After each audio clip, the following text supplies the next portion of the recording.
Welcome to the latest episode of the Tail Audio with me, Amanda Little.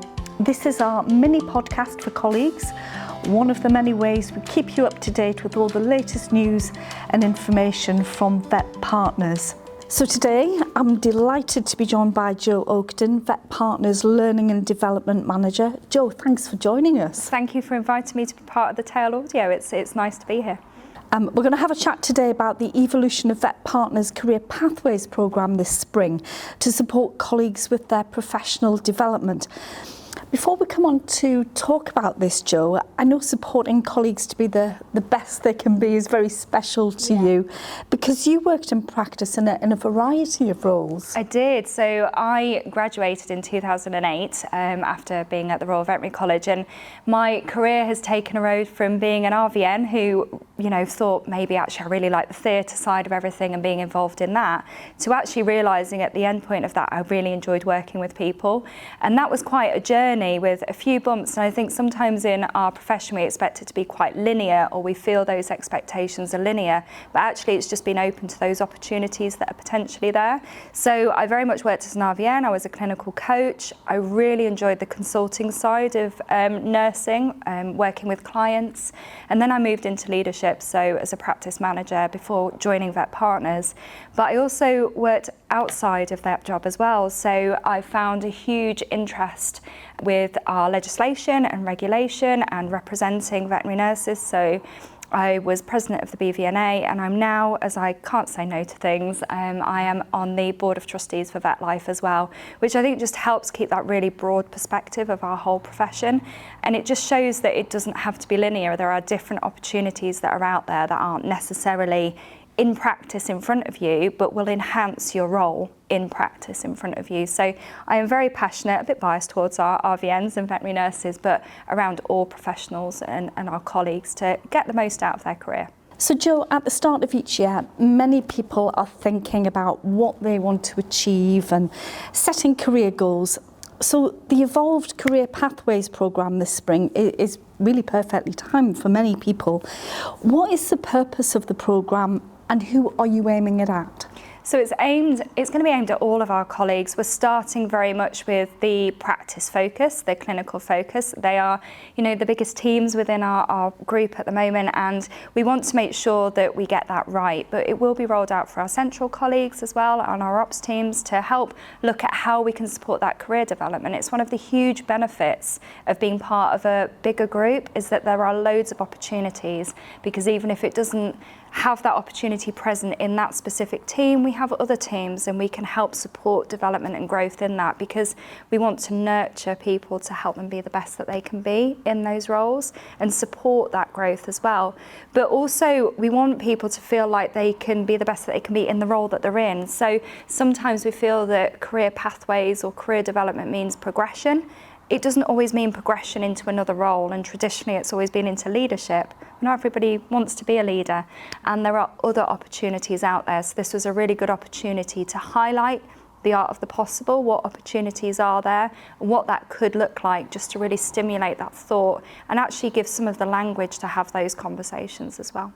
So can you tell us about some of the resources that will be available to colleagues and where they can find them as well? Absolutely. So it's going to be hosted currently on VetPartners Learning, and we've started with a really visual aspect, because a lot of spreadsheets, documents, words can be a bit overwhelming when you're just trying to think, well, what could this look like for me? So the concept is around our career trees. So hopefully they'll become quite visual and be representative, and people will recognise those. And we have career trees for different roles, which just show what is possible there, but they all link to each other as well. So there are the central team opportunities that we have within there, and it can link to all of those different platforms, what that looks like. And what the trees do is they will link to the resources that are behind that role. So that is at the moment going to be a role profile and a PDR form, but also hyperlinking to expand on all of the training and development resources that we have.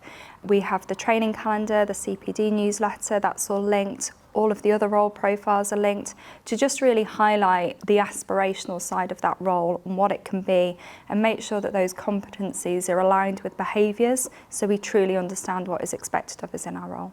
So the aim is to empower everyone to talk about their career.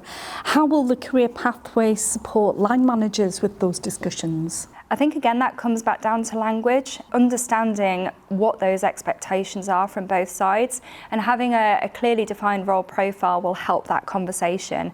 But also the PDR form incorporating some self-reflection from the individual will allow that two-way conversation between the line manager and the individual about where they are with expectations, what that looks like, and maybe what they need to do more to progress, to grow, to develop, and just really enhance that conversation so it moves away from either a conversation that doesn't happen, which we know is the case in some situations, to a conversation that does put some of that accountability, that ownership on the individual, and that empowerment to be able to have those conversations as well. So you've mentioned that this is an evolution. So what sort of changes and additions have been made in the resources? So there was a lot of work originally with career pathways that went into the competencies, which is really, really important. You know, what are the competencies within that clinical role, particularly when it was looking at that development through from a new graduate vet, for example, to that clinical director. And that work was really important as that core base for our career pathways. What the resources are doing now and the evolution of that is really incorporating those behaviours, because that can make the difference when we've got similar competencies, clinical skills, actually what behaviours are we looking for. But also it helps when it comes to thinking about, well, what other roles might there be? So it doesn't have to be that linear pathway. There are lots of opportunities, and hopefully it'll encourage people to be more curious about what is possible within that as well, by giving that scope of the potential with the career trees. Jo, I know you and your colleagues in learning and development have put a lot of work into understanding how aware everyone is of various training programmes and resources available. Can you tell us about the findings of the research you've recently carried out? Absolutely. I think it's so important to us in the central team, the operations team, learning and development team, to have that awareness of what actually we provide. VetPartners, I feel, is quite unique in the amount that we provide, and we really do live those values of trying to create that great place to work, as well as driving that great client experience, that patient care. And we have so many resources available to our teams that are within VetPartners, available to them to take up on. And actually this can be really variable, and what we need to check is, well, how is that message getting out there? What does that look like? And how are people accessing the courses that we have? So the survey that we carried out, thank you to everybody that completed it, was really, really helpful. It showed us the awareness of the courses. So it gave us an idea about how many people knew about our senior leaders program, for example, developing leaders, mental health matters, but then also our clinical programs. We're talking about VN Involve, we're talking about our graduate development program. We're also talking about the offerings from our clinical boards. There's so much that I could list in what we have and what we provide, as well as our learning platform, which has all of those resources on there that can be accessed at any time on demand. So we needed to look at what people knew. We also needed to look at how people find out about those courses, where that information comes from. So this means that we can get our messaging right when we're advertising new courses, when we're saying these courses are available. And it also gave us an indication in where these discussions are happening. So there was indication that, you know, not everybody is still having a PDR even annually. And these are huge areas of opportunity for us that we want to make this easy and accessible, so these development conversations become part of the norm, what we do, who we are, so that we can support people on that journey.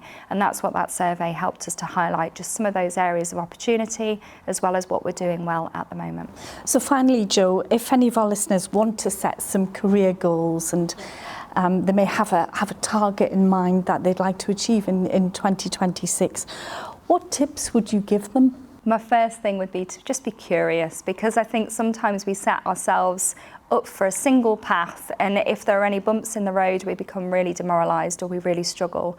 When actually part of that excitement is that flexibility, because you could end up going down a different path you didn't expect and come out or with something that is even better. So be curious, be open to opportunity, be ready to flex, and remember to celebrate those small steps, those small wins, because we don't always make it to where we expect, but actually we should celebrate that bit of journey we've been on as well. So Jo, thank you so much for joining us today on the Tail Audio. Thank you.